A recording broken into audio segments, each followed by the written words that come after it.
Hello दोस्तों, नमस्कार।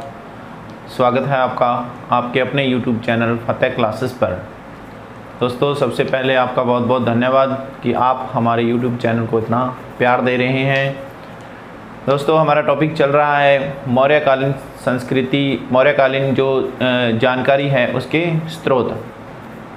दोस्तों, इसमें पिछली क्लास के अंदर अपने पढ़ चुके हैं मौर्यकालीन की जानकारी के स्रोत के अंदर ब्राह्मण साहित्य और विदेशी विवरण। आज हमारा टॉपिक है पुरातात्विक स्रोत। तो शुरू करते हैं आज का टॉपिक पुरातात्विक स्रोत।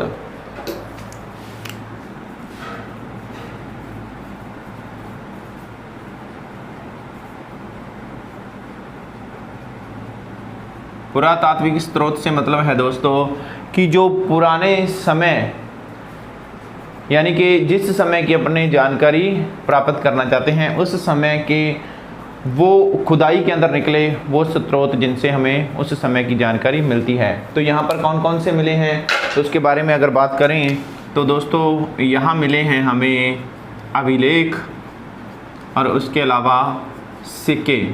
पुरातात्विक स्रोतों की श्रेणी के अंदर बात करें तो हमारे पास हैं अभिलेख और सिक्के। इनके बारे में अपने पढ़ेंगे। सबसे पहले बात करते हैं यहाँ पर अभिलेखों की कि अभिलेख आखिर होते क्या हैं। तो इसका सबसे जो अच्छा उदाहरण है वो आपके सामने है, ये वाइट बोर्ड। कि जैसे ये एक कठोर चीज़ है और इस पर कुछ लेख लिखा हुआ है। तो कहने का मतलब है कि किसी कठोर वस्तु पर उत्कीर्ण लेख को ही हम अभिलेख कह सकते हैं, अभिलेख की संज्ञा दे सकते हैं। ठीक है। तो ये जो अभिलेख हैं दोस्तों, अगर इनकी बात करें मौर्य वंश से जो संबंधित अभिलेख हैं तो मौर्य वंश से संबंधित अशोक के हमें अभिलेख मिले हैं और वो मिले हैं 40 से ज़्यादा, 40 प्लस अभिलेखों की खोज की जा चुकी है। ठीक है। और ये जो 40 से ज़्यादा के जो अभिलेख हैं वो पूरे देश के अंदर अलग अलग कोनों में बिखरे हुए पड़े हैं। ठीक है।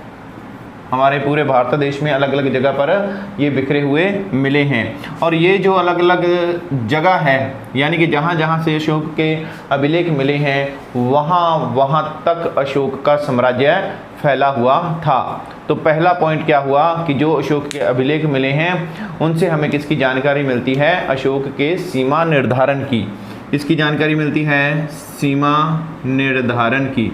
उसके अलावा दोस्तों इसके अंदर हमें जानकारी मिलेगी इसकी धार्मिक जानकारी मिलेगी। ठीक है। उसके अलावा करों से संबंधित जानकारी मिलेगी।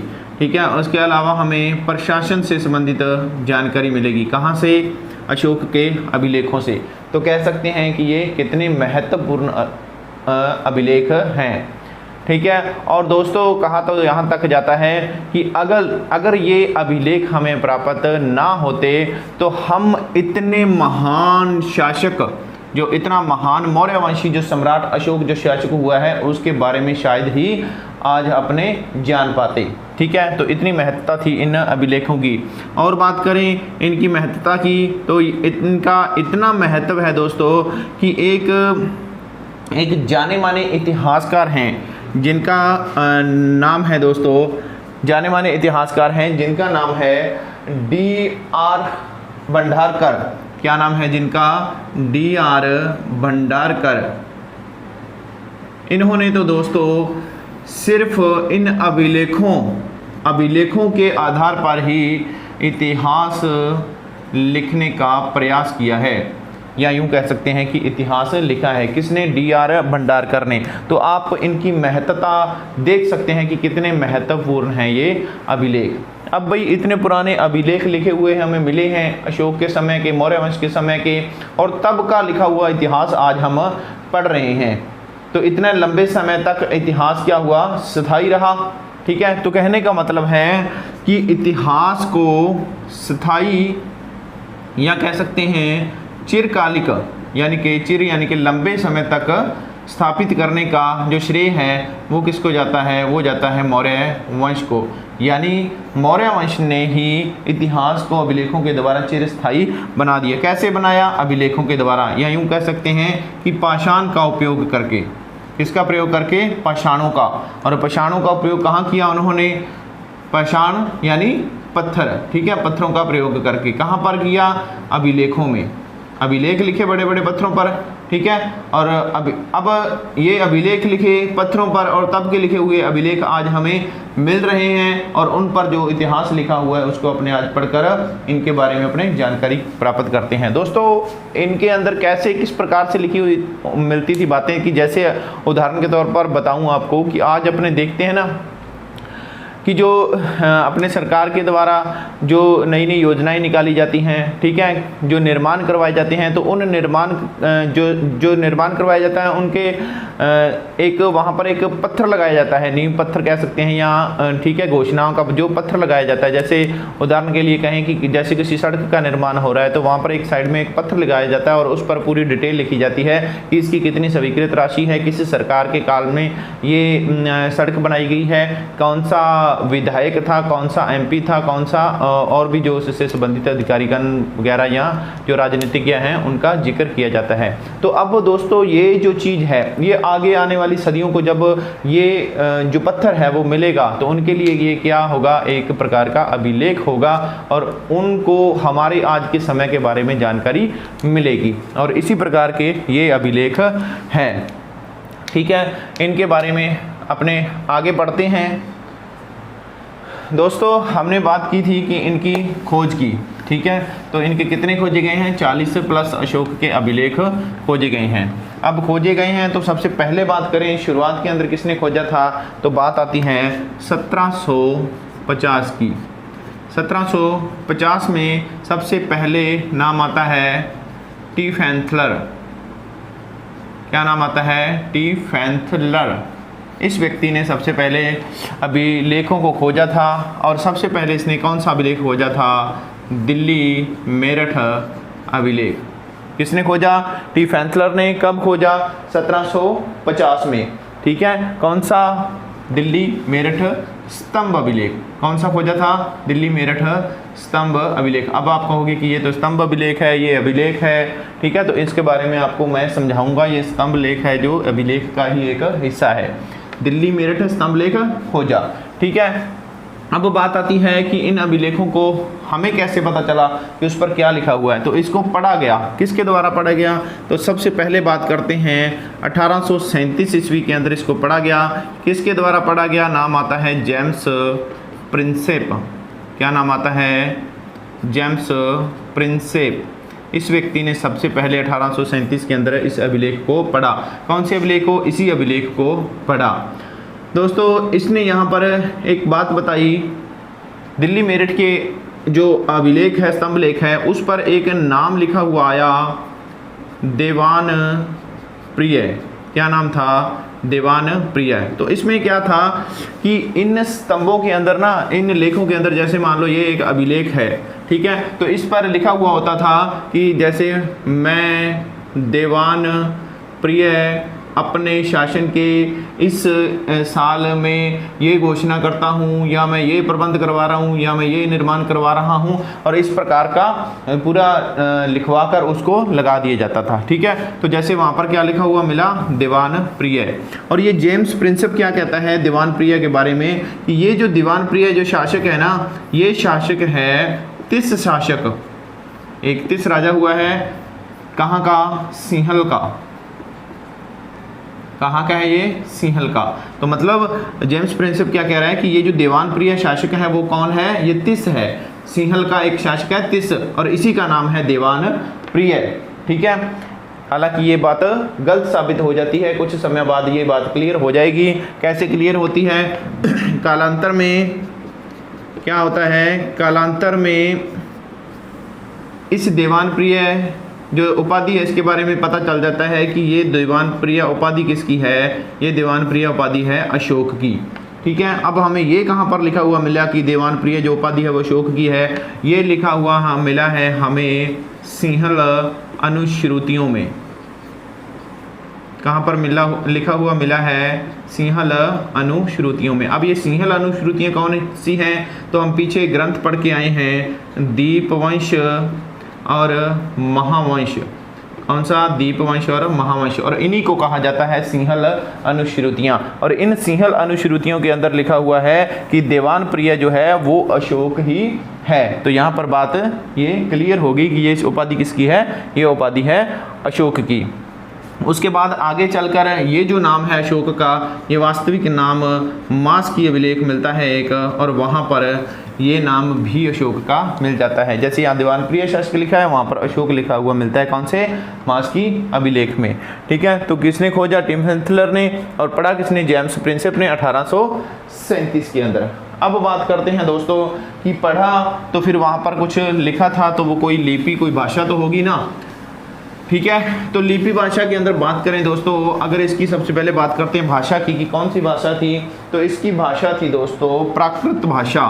कौन सी भाषा थी, प्राकृत, प्राकृत या यूं कहें अर्ध मगधी। ठीक है, कौन सी भाषा थी, प्राकृत भाषा थी। अब दोस्तों बात करें इसकी लिपि की कि लिपि कौन सी थी, तो इसकी इन अभिलेखों की दोस्तों लिपि थी ब्राह्मी। कौन सी लिपि थी, ब्राह्मी, खरोष्ठी, ग्रीक और अरमाइक। ठीक है, ये थी इसकी लिपि, ब्राह्मी, खरोष्ठी, ग्रीक और अरमाइक। अब बात करें दोस्तों कि ये लिखी किस प्रकार से जाती थी, तो जो ब्राह्मी है ना, इसकी शुरुआत में क्या आता है, बै आता है। तो बै से ही अपने याद रखना है कि ये लिपि लिखी जाती थी बाएं से दाएं। ठीक है, बाएं से शुरू होती थी और दाएं की तरफ चलती थी। अब ये जो खरोष्ठी लिपि है ये कैसे लिखी जाती थी, ये इसका बिल्कुल उल्टा कर देना है, यानी दाएं से बाएं और। ठीक है, समझ गए होंगे, ब्राह्मी बाएं से दाएं और खरोष्ठी दाएं से बाएं। ठीक है, अब यहाँ पर आते हैं ग्रीक और अरमाइक। ये जो दोनों भाषाएं हैं ये यूनानी भाषाएं हैं। कहाँ की हैं, यूनानी। ठीक है, और यूनानी लिपि है, सॉरी यूनानी लिपि है, और ये लिखी जाती है उर्दू की तरह। कैसे लिखी जाती है, उर्दू की तरह। ठीक है, तो ये इसकी भाषा होगी और ये इसकी हो गया लिपियाँ। ठीक है, अब एक बात और है इन लिपियों के अंदर कि जो अशोक का इस प्रकार से जो अभिलेख लिखा जाता है, तो उसका जो अंतिम अक्षर होता था, यानी कि अभिलेखों की जो लिपि थी उसको लास्ट में ना ऐसे घुमा दिया जाता था। ठीक है, ऐसे घुमा दिया जाता था। कैसे, किस प्रकार का दिखता है, ये शंख की तरह दिखता है ना, तो इसलिए इसकी लिपि को शंखाकार लिपि भी कहा जाता है। कौन सी लिपि, शंखाकार लिपि भी कहा जाता है इन अभिलेखों की जो लिपि है। ठीक है, तो ये थी इसके बारे में मुख्य बातें। अब अपने विस्तार से पढ़ते हैं दोस्तों इसके प्रकारों के बारे में। पीछे शब्द आया था ना स्तंभ लेख, तो यहाँ पर आपको वो चीज़ समझ में आ जाएगी कि स्तंभ लेख क्या है। ठीक है, तो अभिलेखों के प्रकार पढ़ते हैं दोस्तों। तो अभिलेख क्या है, 3 प्रकार के अभिलेख होते हैं। नंबर 1 शिलालेख, नंबर 2 स्तंभ लेख, और नंबर 3 है, नंबर 2 स्तंभ लेख और नंबर 3 है गुहा अभिलेख। ठीक है, इन तीनों के बारे में अपने पढ़ेंगे। अब ये जो शिलालेख हैं ये भी आगे 2 भागों में बढ़ जाता है। नंबर 1 आता है वृहद शिलालेख और नंबर 2 आता है लघु शिलालेख। ठीक है, जो वृहद शिलालेख है वो दोस्तों मिले हैं, टोटल अपने को मिले हैं 14 वृहद शिलालेख मिले हैं। और कितने स्थानों से मिले हैं, ये 8 स्थानों से मिले हैं। और जो लघु शिलालेख हैं ये मिले हैं हमें 17 स्थानों से। और इनमें अगर बात करें तो दोस्तों 1 या 2 लाइनें ही लिखी हुई मिलती हैं लघु लेखों में। ठीक है, और वृहद लेखों में 14 लेख मिले हैं और कहाँ कितने स्थानों से मिले हैं, 8 स्थानों से। तो इनके बारे में अपने बात करते हैं। सबसे पहले शिलालेखों के बारे में, जिसके अंदर बात करेंगे अपने वृहद में। तो पहले आपको बता दें कि शिलालेख क्या होते हैं। ठीक है, तो दोस्तों शिलालेख होते थे, शिला यानी कि पत्थर या एक पहाड़, बड़ा पत्थर। ठीक है, तो बड़े पत्थर को क्या करते थे, ये एक तरफ से काट कर उसको सपाट बना लेते थे। जैसे आपने देखते हैं यहाँ पर कि ऐसे कोई बड़ा पत्थर है और उसको काट कर एक साइड क्या कर लिया, एक साइड ऐसे सपाट बना ली। ठीक है, फिर इस पर लिखा जाएगा और फिर इस पर क्या करते थे, ऐसे लिखना शुरू कर देते थे। ये लाइनें इस प्रकार से लाइनें लिखना शुरू कर देते थे। और दोस्तों यहाँ बात करें जो बृहद शिलालेख है तो उसके अंदर इस प्रकार की 14 लाइनें मिली हैं। एक शिला और एक शिला ऊपर कितनी लाइनें? 14 लाइनें। तो वो 14 लाइनें क्या होगी? 14 अभिलेख हो गए। 14 लाइनें क्या हैं? 14 अभिलेख। एक शिला पर 14 लाइनें और प्रत्येक एक लाइन एक अभिलेख और टोटल 14 लाइनें और 14 क्या बन गए? अभिलेख। और इस प्रकार की शिलाएं कितने स्थानों से मिली हैं? 8 स्थानों से मिली हैं इस प्रकार की शिलाएं। ठीक है, समझ गए होंगे आप। 14 लाइनें हैं, प्रत्येक एक लाइन को एक अभिलेख बोला गया है और 14 अभिलेख हो गए। और 14 अभिलेख कितने, यानी कि इस प्रकार की जो शिलाएं हैं कितने स्थानों से मिली हैं? 8 स्थानों से मिली हैं। और वो क्या हो गए? 14 अभिलेख हो गए, 8 स्थानों से मिले हैं। अब 8 स्थान जो हैं कौन कौन से स्थान हैं, कहाँ कहाँ से मिले हैं, तो इसके बारे में अपने पढ़ते हैं। तो यहाँ दोस्तों बात करें अभिलेखों के स्थान की बात करते हैं। ठीक है दोस्तों, इसके लिए आपको मैं एक ट्रिक बताऊंगा जिससे अपने इसके नाम लिखेंगे। तो दोस्तों अगर बात करें अपने रेस्ट करने की, सोने की, तो बेस्ट समय सोने का कौन सा होता है? रात का। ठीक है, लेकिन अगर मान लो आप लोग शाम को सो जाओ तो फिर अपने को डांट ही पड़ेगी ना, है ना, क्योंकि शाम को सो जाएंगे तो फिर देर रात तक नहीं सोएंगे। तो इसलिए जो शाम को सोता है वो गलत है। तो जो शाम को सोए वो क्या होगा? गधा। ठीक है, तो इसी से अपनी ट्रिक बनेगी कौन सी? कि शाम को जो सोए वो गधा। शाम को जो सोए वो गधा। ठीक है, इसी से अपने जो 8 स्थान हैं उसके बारे में ट्रिक तैयार होगी। अब यहाँ पर दोस्तों पहला क्या है? शाम में शाह से नाम आता है शहबाजगढ़ी। कौन सा? शहबाजगढ़ी। और मैं से नाम आता है मानसेहरा। को से नाम आता है कालसी। जो से बनता है जौगढ़। और सो से बनता है सोपारा। ए से बनेगा एर्रीगढ़ी। ठीक है, और गै से बनेगा गिरनार। और धा से बनेगा दहली। तो इस प्रकार से ये 8 अभिलेख हैं और इन 8 स्थानों से मिले हैं। ठीक है, अब ये कहाँ पाए जाते हैं? ये जो स्थान हैं, तो इन स्थानों के बारे में बताने से पहले एक बात मैं और बता दूं आपको इनकी लिपि के बारे में। ठीक है, कि इनकी लिपि कौन सी है? तो इनकी दोस्तों लिपि आपने एक बात याद रखनी है कि जो तो इनमें से, ठीक है, जो स्थान है भारत के अंदर तो उनकी लिपि तो कौन सी है? उनकी लिपि तो है ब्रह्मा। यानी भारत के अंदर कौन सी है? ब्राह्मी लिपि।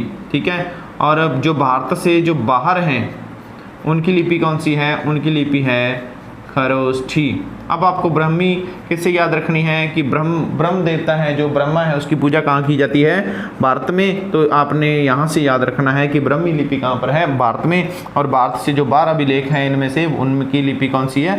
खरोष्ठी। तो यहाँ आपको अपने आप समझ में आ जाएगा कि कौन सी कहाँ पर है।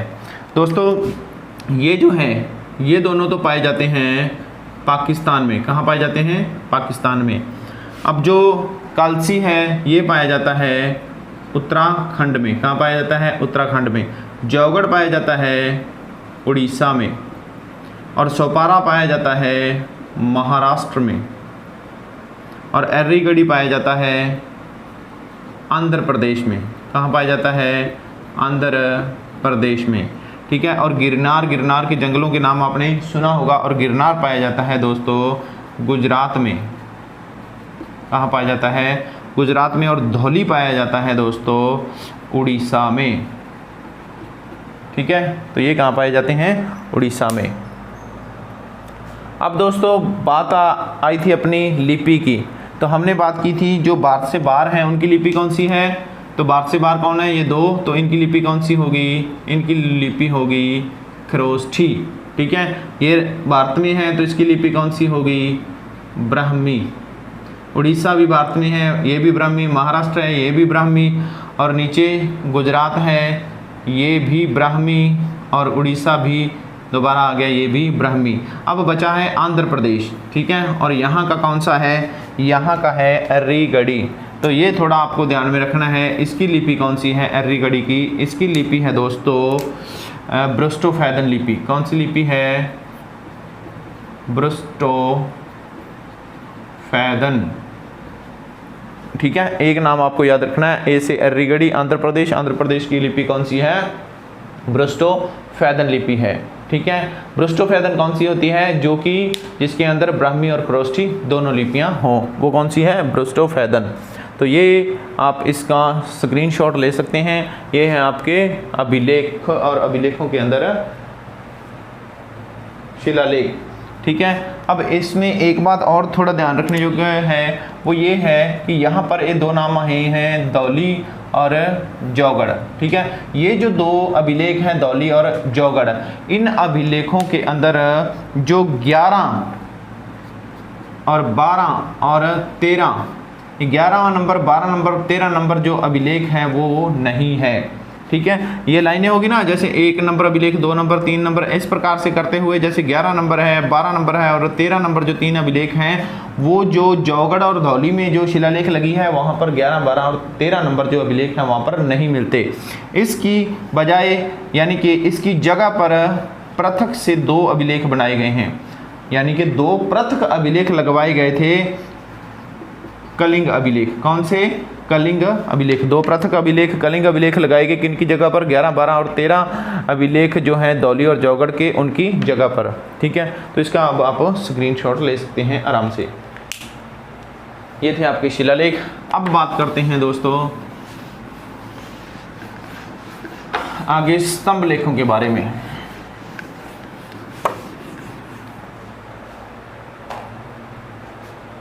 स्तंभ लेख के बारे में बात करें दोस्तों,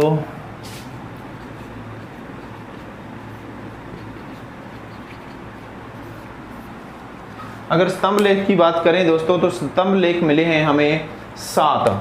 कितने मिले हैं, ये भी पहले तो ये भी क्या है, ये भी वृहद और लघु 2 भागों में है।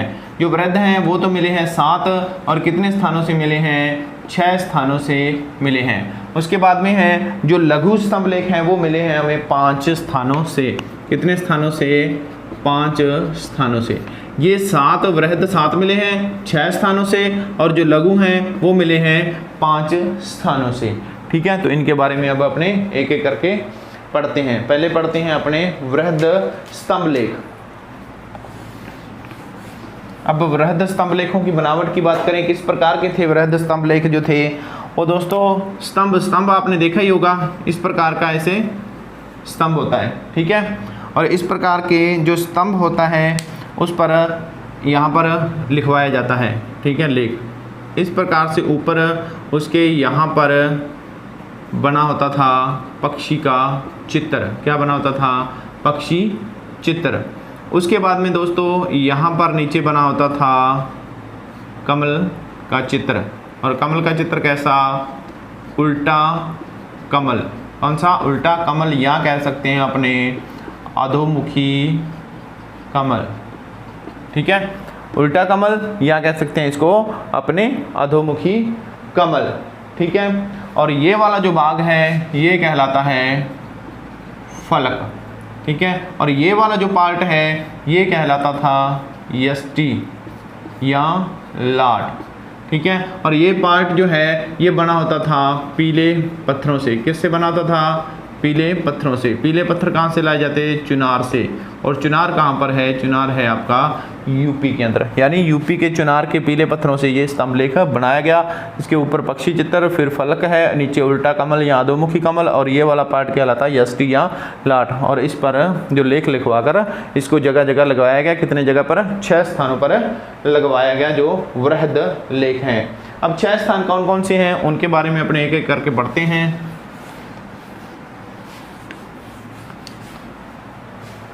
यहाँ पर दोस्तों नंबर 1 है दिल्ली टोपरा। ये जो दिल्ली टोपरा स्तंभ लेख है दोस्तों, ये पहले था अंबाला में, और अंबाला कहाँ पर, हरियाणा में। और यहाँ से उठाया और ले गए दिल्ली। कौन? फिरोज तुगलक। कौन ले गया इसको? फिरोज तुगलक। फिरोज तुगलक ने अम्बाला से उठाया इस अभिलेख को, स्तंभ लेख को, और दिल्ली ले जाकर लगवा दिया। किसने? फिरोज तुगलक ने। ठीक है। अब एक बात और ख़ास है इसमें, वो ये है कि ये जो अभिलेख है इस पर सिर्फ और सिर्फ इसी पर 7 स्तंभ लेख लिखे हुए हैं। कितने? 7। और बाकी जो जगहों से मिलेंगे ना अभिलेख या स्तंभ लेख, वहाँ पर सिर्फ 6 लिखे हुए हैं। और यहाँ पर सिर्फ इसी अभिलेख के अंदर 7 अभिलेख। लेकिन हमने बात की थी ना कि 7 स्तंभ लेख मिले हैं, तो 7वां कहाँ पर? यहीं पर मिलता है। वही लाइनों वाली बात, 7वां स्तंभ लेख यही मिलेगा। लेकिन बाकी जो 6 स्थान है वहाँ पर जो 5 स्थान है, 6 स्थानों से तो टोटल मिले हैं, एक स्थान से 7 मिले और बाकी 5 स्थानों से हमें 6 अभिलेख मिले हैं। अब बात आती है दूसरा, नंबर 2 है दोस्तों दिल्ली मेरठ। और ये वाला था दोस्तों पहले मेरठ में था और मेरठ से उठाकर ले गया इसको वही शासक फिरोज तुगलक और ले जाकर लगा दिया उसने इसको दिल्ली में। ठीक है। उसके बाद में नंबर 3 पर है लौरिया और राज। नंबर 3 पर कौन सा है? लौरिया और राज। और ये पाया जाता है दोस्तों बिहार में, बिहार के अंदर चंपारण में। चंपारण नाम आपने सुना होगा, जो कि गांधी जी के आंदोलन के लिए जाना जाता है। ठीक है। उसके बाद नंबर 4 पर आता है लौरिया नंदनगढ़। लौरिया नंदनगढ़, और ये भी पाया जाता है चंपारण जिले में। ठीक है। और उसके बाद में आता है दोस्तों नंबर 5 आता है प्रयाग। कौन सा? प्रयाग स्तंभ लेख। ठीक है।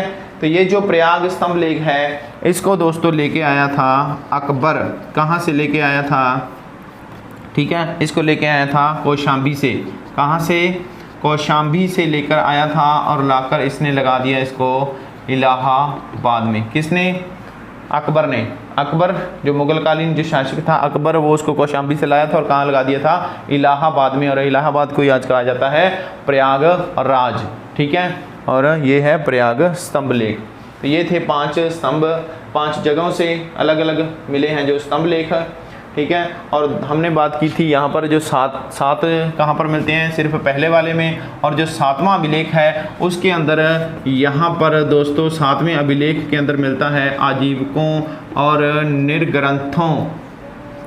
निर्ग्रंथों के संघ के साथ जो उनके उल्लेख है। ठीक है। निर्ग्रंथों और आजीवकों का किसके साथ उल्लेख है? संघ के साथ उल्लेख कहाँ पर मिलता है? इस पहले अभिलेख के अंदर। आगे अपने बात करते हैं दोस्तों, ये हो गए स्तंभ लेख, वृहद स्तंभ लेख। अब बात करते हैं लघु स्तंभ लेखों की, कि जो लघु स्तंभ लेख हैं वो कहाँ कहाँ से मिले हैं। अगले कौन से हैं? लघु स्तंभ लेखों पर क्या होता था? राजकीय घोषणाएं उत्कीर्ण करवाई जाती थी। राजकीय घोषणाएं उत्कीर्ण करवाई जाती थी, यानी जिन छोटे अभिलेखों पर राजकीय घोषणाएं उत्कीर्ण करवाई जाती उनको कहा जाता था लघु स्तंभ लेख। अब कौन कौन से कहाँ कहाँ से मिले हैं? तो ये मिले हैं दोस्तों, नंबर 1 मिला है सांची से, नंबर 2 मिला है सारनाथ से। ठीक है। और नंबर 3 मिला है दोस्तों कौशाम्बी से। कहाँ से मिला है? कौशाम्बी से। अब ये जो 3 अभिलेख हैं, 3 जो लघु स्तंभ लेख हैं, इन तीनों के अंदर संघ भेद को रोकने के आदेश दिए गए हैं। मतलब इनके अंदर एक लाइन मिलती है जिसमें लिखा हुआ है कि मैं देवान प्रिय शासक, देवताओं का चहेता या देवताओं का पसंदीदा जो शासक घोषणा करता हूँ कि संघ के अंदर जो भेदभाव हो रहा है उसको रोकने के आदेश देता हूँ। ठीक है। अब ये जो कौशाम्बी लघु स्तंभ लेख है, इसके अंदर अशोक की रानी थी एक, जिसका नाम था कारुवाकी। इस कारुवाकी को दान देते हुए इसका उल्लेख आया है किस में? कौशाम्बी लघु लेख में। ठीक है, लघु स्तंभ लेख में। और इसलिए इसको रानी का अभिलेख भी कहा जाता है। इसको कौशाम्बी अभिलेख को कौन सा? रानी का अभिलेख भी कहा जाता है। और नंबर 4 है दोस्तों रुमनदेई। 4 नंबर कौन सा है? रुमनदेई। ये भी बहुत इम्पोर्टेंट है दोस्तों, क्योंकि पीछे अगर बात करें तो पिछले साल जो +2 की जो पेपर हुआ था उस पेपर के अंदर एक नंबर का क्वेश्चन आया था कि रुमनदेई जो अभिलेख है, अशोक का रुमनदेई अभिलेख किससे संबंधित है? तो ये आर्थिक कर से संबंधित है। कैसे? कि इस रुमनदेई अभिलेख के अंदर बताया गया है कि अशोक ने लुम्बिनी की यात्रा की। कहाँ की? लुम्बिनी की यात्रा की, और वहाँ जाकर इसने यज्ञ वगैरह करवाया, और वहाँ इसने जो कर था उस समय जो कर था 1/4 था, उसको कम करके 1/8 कर दिया। अब ये जो लुम्बिनी है ये बुद्ध का जन्म स्थल था। इसने बौद्ध धर्म अपना लिया था ना अशोक ने, ठीक है। तो ये शाक्यमुनि जो बुद्ध थे उनका जन्म स्थान था, इसलिए यहाँ का धार्मिक जो कर था वो इसने समाप्त कर दिया था। किसने? अशोक ने, ठीक है। इसलिए ये रुमनदेई अभिलेख भी बहुत महत्वपूर्ण है। नंबर 5 आता है दोस्तों निगलिवा। कौन सा है? निगलिवा। तो ये इस प्रकार से 5 लघु स्तंभ लेख हैं, इनके बारे में हमने चर्चा की थी। अब दोस्तों इसके बाद में बात आती है, एक बात और है कि ये जो स्तंभ लेख थे, ठीक है, ये अशोक ने लगवाए, लेकिन लगवाए तो किसी की प्रेरणा से। किसकी प्रेरणा से? तो इसने लगवाए थे ईरानी शासक था जिसका नाम था डेरियस प्रथम, या कह सकते हैं अपने दारा प्रथम। इस शासक की प्रेरणा से स्तंभ लेख लगवाए थे अशोक ने, ठीक है। आगे अपने बात करते हैं दोस्तों गुहा अभिलेखों की। ये हो गए हैं अपने स्तंभ लेख, और स्तंभ लेखों के अंदर लघु और बृहद दोनों हो गए हैं। अब अपने बात करते हैं गुहा अभिलेखों की। नंबर 3 पर है गुहा अभिलेख।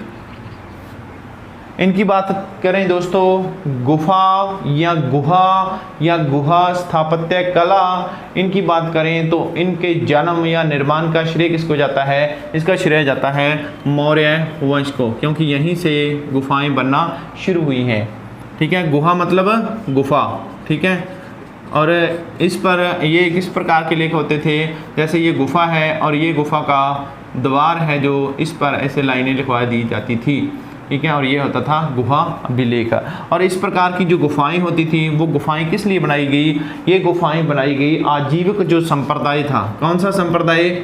आजीविक संप्रदाय। और इस संप्रदाय के जो साधु थे, उन साधुओं के निवास के लिए ये गुफाएं बनाई गई थी। कितनी गुफाएं बनाई गई थी, या यूँ कहें कि कितने गुहा अभिलेख मिले थे? तो वो मिले थे 7। कितने? 7। जिनमें से दोस्तों 7 में से 3 तो बनाए थे अशोक ने। किसने? अशोक ने। और 4 बनाए थे इसका पौत्र था जिसका नाम था दशरथ। इसने कितने बनाए थे? 4। ये दोस्तों जो अशोक ने बनाए हैं उनके बारे में कई बुक्स के अंदर 4 लिखा हुआ मिलता है कि अशोक ने 4 गुफाओं का निर्माण करवाया था, या 4 गुहा अभिलेख थे, ठीक है। वो जो 4 गुफाएं हैं वो सही नहीं हैं। इस अशोक ने 3 ही गुफाएं बनाई थी। आप जो ऑथेंटिक बुक्स हैं उनके अंदर पढ़ोगे, जैसे केसी श्रीवास्तव की बुक्स है, सौरभ चौबे की बुक्स है, वहाँ पर दिया गया है कि अशोक ने 3 ही गुफाओं का निर्माण करवाया था, ठीक है। अब कौन कौन सी गुफाओं का निर्माण करवाया था तो बात करें तो इसके अंदर आती हैं दोस्तों, नंबर 1 पर आती है अशोक के द्वारा बनाई गई कर्ण चौपड़। कौन सी गुफा है? कर्ण चौपड़। और यहीं से विवाद बनता है दोस्तों। ये जो कर्ण चौपड़ है ये एक ही गुफा थी, ठीक है, लेकिन कुछ बुक्स के अंदर इसको 2 बताया गया है, इसीलिए फिर ये 4 बन गई हैं, ठीक है। पहली कौन सी है? कर्ण चौपड़। और दूसरी है दोस्तों विश्व झोंपड़ी।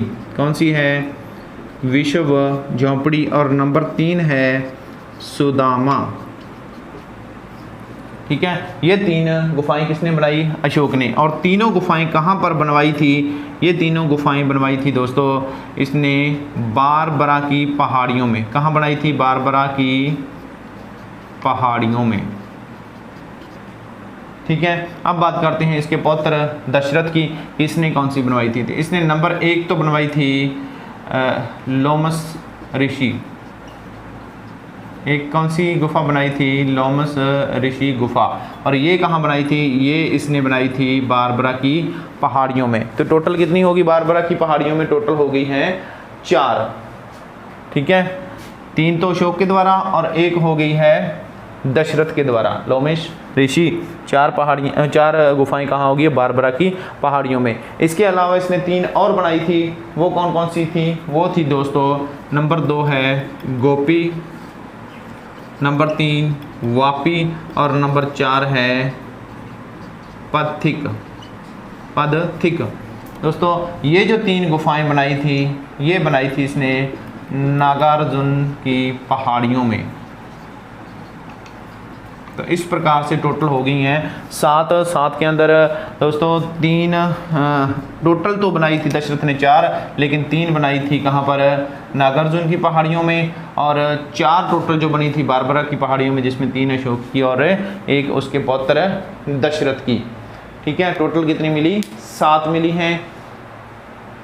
तो ये थी आपकी गुहा लेख, ठीक है। किसके लिए बनाए गए थे, आजीविक संप्रदाय के लिए। तो ये हैं आपके अभी लेखों से संबंधित जो आपकी बातें थी।